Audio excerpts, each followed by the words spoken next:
27শে জানুয়ারি ছিল আমাদের বিবাহবার্ষিকীর 13তম বিবাহবার্ষিকী। তার জন্য স্পেশাল সকালবেলা খাবার দাবার হয়ে গেছিলো একটু মিষ্টি আলুর পরোটা, ধনেপাতার চাটনি আর একটু জিলিপি। এই যে মাটন কষা হচ্ছে, আমার যে রান্না করে বাড়িতে ওই মাটনটা রান্না করছে। তারপর গরম ভাত দুপুরবেলা, আমার শাশুড়ি মা শ্বশুরমশাই চলে এসেছিলেন সকাল সকাল। এই গরম গরম ভাত দুপুরবেলা, তার সঙ্গে একটু লাউ ঘন্ট করিয়েছিলাম, সবজি ডাল, আমাদের ভীষণ প্রিয় লাগে সবজি ডালটা, সেজন্য শীতকালে তো এগুলো ভালোই লাগে নানা রকম সবজি দিয়ে একটু ডাল করাতে।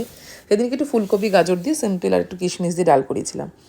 এই লাউ ঘন্ট, সবজি ডাল, আর আমি নিজে একটু বেগুন ভাজা করেছিলাম, খাবার সময় গরম গরম বেগুন ভাজা, নাহলে তো আগে করলে নুয়ে যাবে।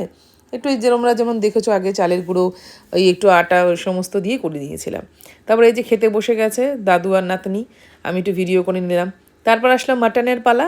এই যে মাটন কষা, সবারই প্রিয় নিশ্চয়ই, আমার তো ভীষণই প্রিয়, আর আমার মেয়ের বরের তো কথাই নেই। তারপরে এই মাটন কষা দিয়ে নিয়ে গেলাম একটা বাটিতে সার্ভ করার জন্য।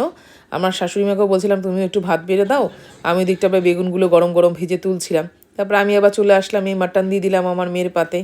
ওর শরীরটা খুবই দুর্বল ছিল, তার 2 দিন আগেই ও হসপিটাল থেকে এসেছিলো, তাই করতে হয়, অনুষ্ঠানটা ঘরোয়াভাবেই করেছি। আর এই যে বলছে না আর লাগবে না, তো ওইটুকু খেয়েছিল, তাও যে নিজের হাতে খেয়েছিল অত দুর্বলে অবস্থায়।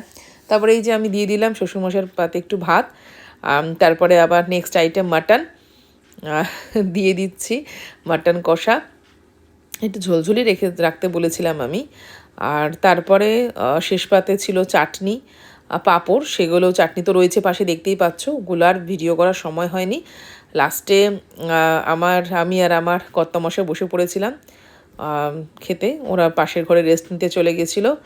আর এই যে আমার শাশুড়ি মাকেও দিচ্ছি পরিবেশন করে, উনিও বসে পড়েছিল, আমি বললাম যে তুমিও বসে পড়ো, দেরি করো না, লাস্ট পাতে আমি আর আমার কর্তামশাই বসে পড়বো। তারপরে আর কি একটু খাওয়া দাওয়ার পর বিশ্রাম নিয়ে বিকালবেলা একটু বললাম কর্তামশাইকে একটু দইয়ের ভাঁড়িটা খোলো দেখি। তারপর মিষ্টি দই একদম সবাই মিলে খেয়ে নিলাম। শীতকাল, আইসক্রিম তো আর আনা হয়নি, আমি মিষ্টি দইটাই বলেছিলাম আনতে। আর আমার শ্বশুরমশাই শাশুড়ি মা একটু মিষ্টি এনেছিল, নলেন গুড়ের রসগোল্লা, তার সঙ্গে একটু নলেন গুড়ের রসগোল্লা খেয়ে নিলাম। আমার শাশুড়ি মা শ্বশুরমশাই বলছিল যে বিবাহবার্ষিকীতে তোরা যা কিছু শাড়ি ঠাড়ি বা কিছু কিনে নিয়ে আয়, আমার জন্য বলেছিল। তা আমি বললাম না, আমার মেয়ের শরীরটা ঠিক ভালো না, আমারও ঠিক মন নেই কিছু কেনাকাটার।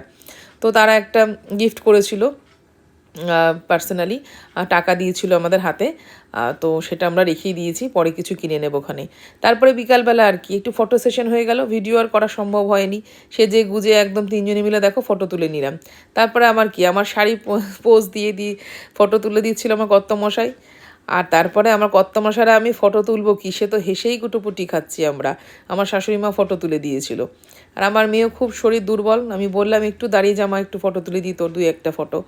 তারপর এই কেক কাটা হলো, কেক একে অপরকে খাওয়ালাম, একটু ছোটোখাটো অনুষ্ঠান করাই হয়েছিল বাড়িতে, এইটুকু সময় কাটানো, একটু ভালো লাগা, এই আর কি।